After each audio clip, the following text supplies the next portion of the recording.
said the coffee's ready. Great.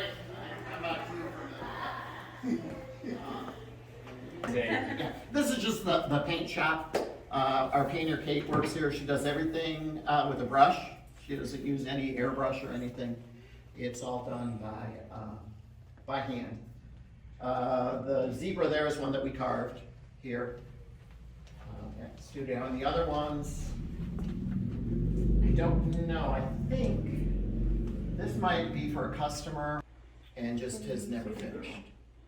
She's got too many projects. You know what? Well, look at everything in here that needs to be painted. Plus, I'll show you some rooms, and there's tons of stuff to be painted.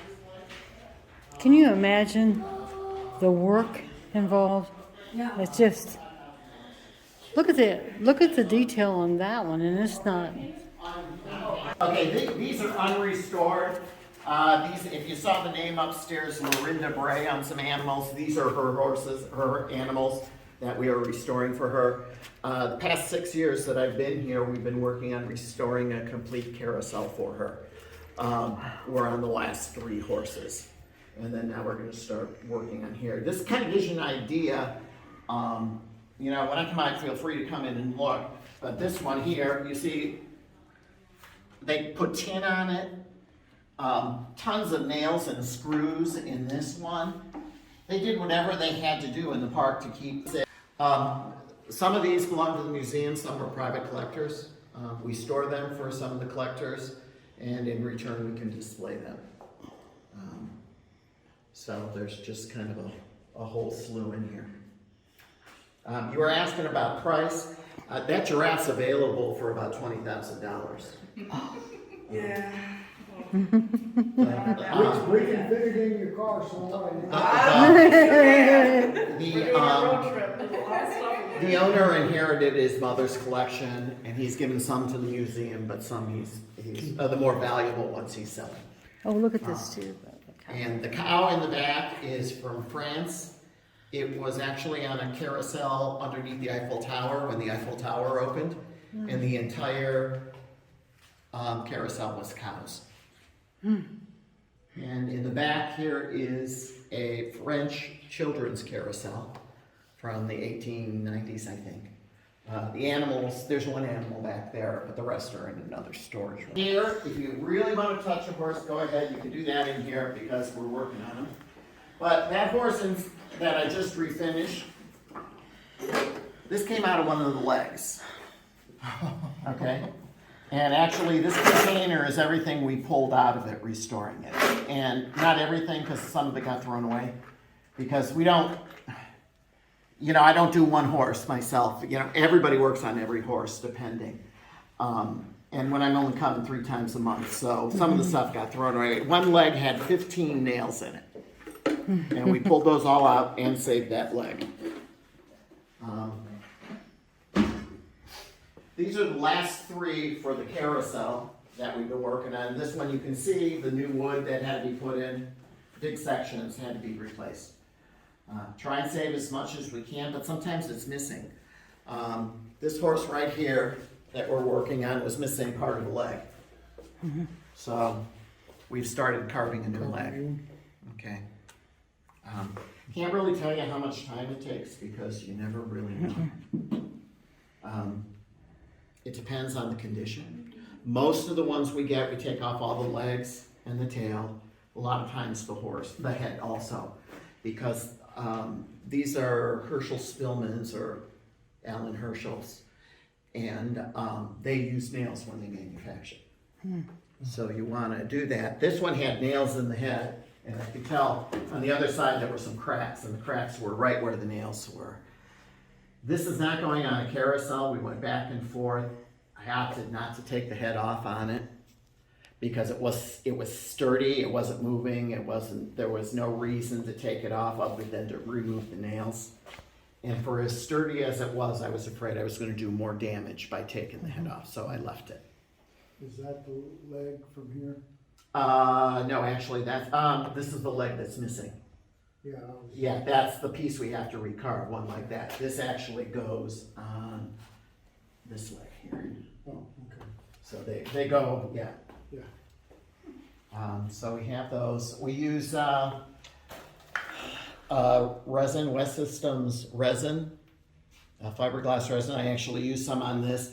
There's a big crack in here. Instead of pulling the whole thing apart, we just drilled into the crack and filled it with resin. And then when it hardens, we'll put filler in the hole. And we use a product called Smith's Fill. It's a marine epoxy to fill everything. And then we sand, and sand, And sand. and sand, and sand.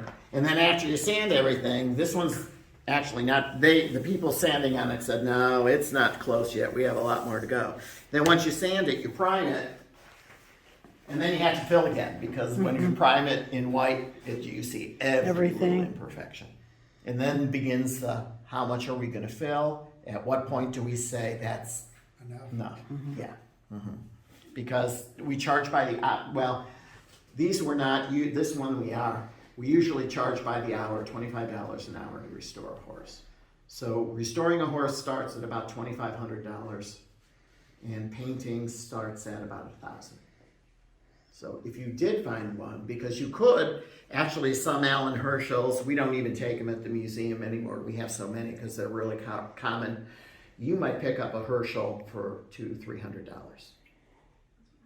Okay, so you can pick up one relatively, but then you would have to learn how to do this, so you could restore it, and then you'd have to paint it.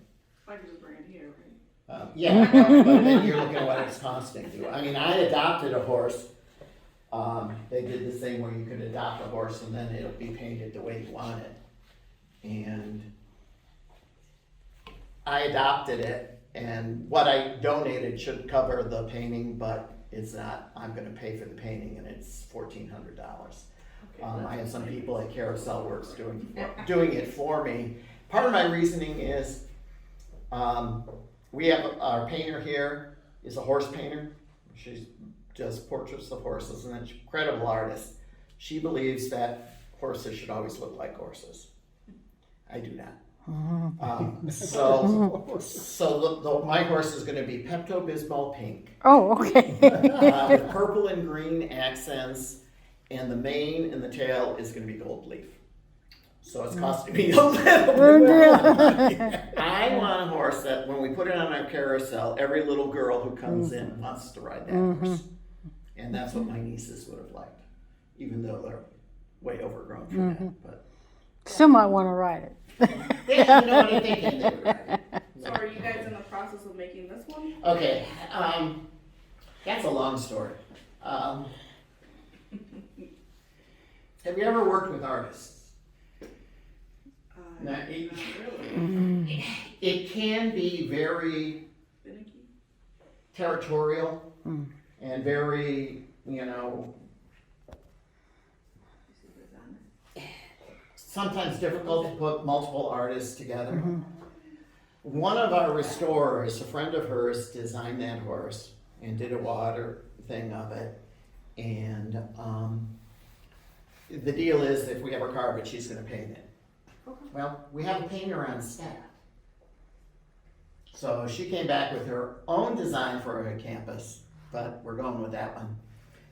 But it's been here the whole time I've been here, and nothing's happened to it. Okay. Actually, I think early on, somebody did carve one of the legs. So you have the leg there, and it's in pretty good shape. I've been asking them to, we've had so much work to restore. We make money off of this. We don't make money off of this. This costs us money because we had to buy all the wood and everything. Yeah. I've been asking them, let's finish this or at least work on it. And it's selfish, I need more experience carving. I might be the youngest person who working in the shop. And I'm not young. So it would be good for me to get more experience carving than just that. But will we? I don't know. We have enough work to keep us busy for probably, I would say 4 or 5 years. I bet each one of those horses will take us at least a year. But we only work on Thursdays and Friday mornings, like 9 to 1. And then I come in twice a month on Saturdays. And I don't get a lot of work done.